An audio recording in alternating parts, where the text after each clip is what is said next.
Negative numbers apply to lots of things, but one of the more noticeable ones is temperature. Numbers don't just stop at 0. When you count backwards from 0, you go into negative numbers.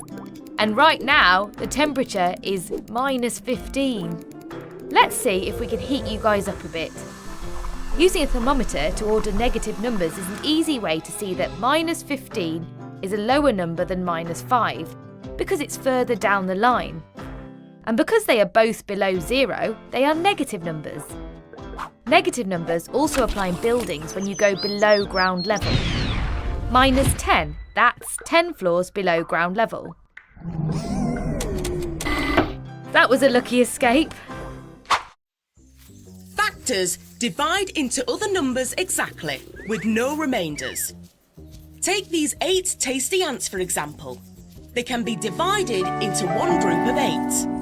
But we can also divide 8 into 2 lots of 4. So the factors are 1, 2, 4 and 8. But if the ants want to hang out in 3s, it will cause a few problems. 8 won't divide into 3 equal groups.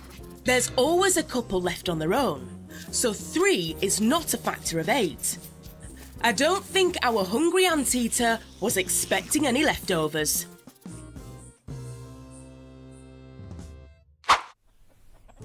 A whole number multiplied by itself gives you a square number. They're called square numbers because they can be made into a square shape. But there's no need to flap. There's a quick way to write this. A number squared is also known as to the power of 2 and is shown by the little 2 up there. Let's take this further and multiply a number by itself 3 times, or to the power of 3. Now, 4 multiplied by 4 multiplied by 4 is called a cubed number.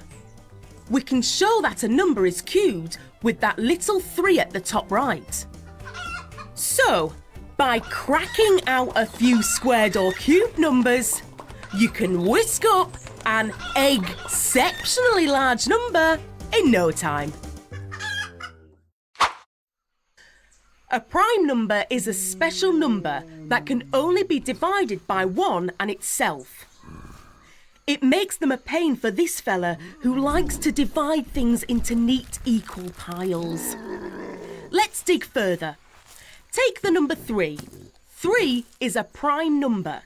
Its only factors are 3 and 1, so it can only be divided into one group of 3 or 3 groups of 1. There's no other combination. Now 4 is not a prime number. As well as groups of 4 and 1, we can also divide 4 into 2 groups of 2. Oh, here we go again. This isn't going to end well. 5 is a prime again. It only has 2 factors, 1 and 5. You can keep going higher and higher, finding bigger and bigger prime numbers, like 7, 11, 13, and even 997. But don't forget, number 1 doesn't count, because it only has 1 factor. Sorry.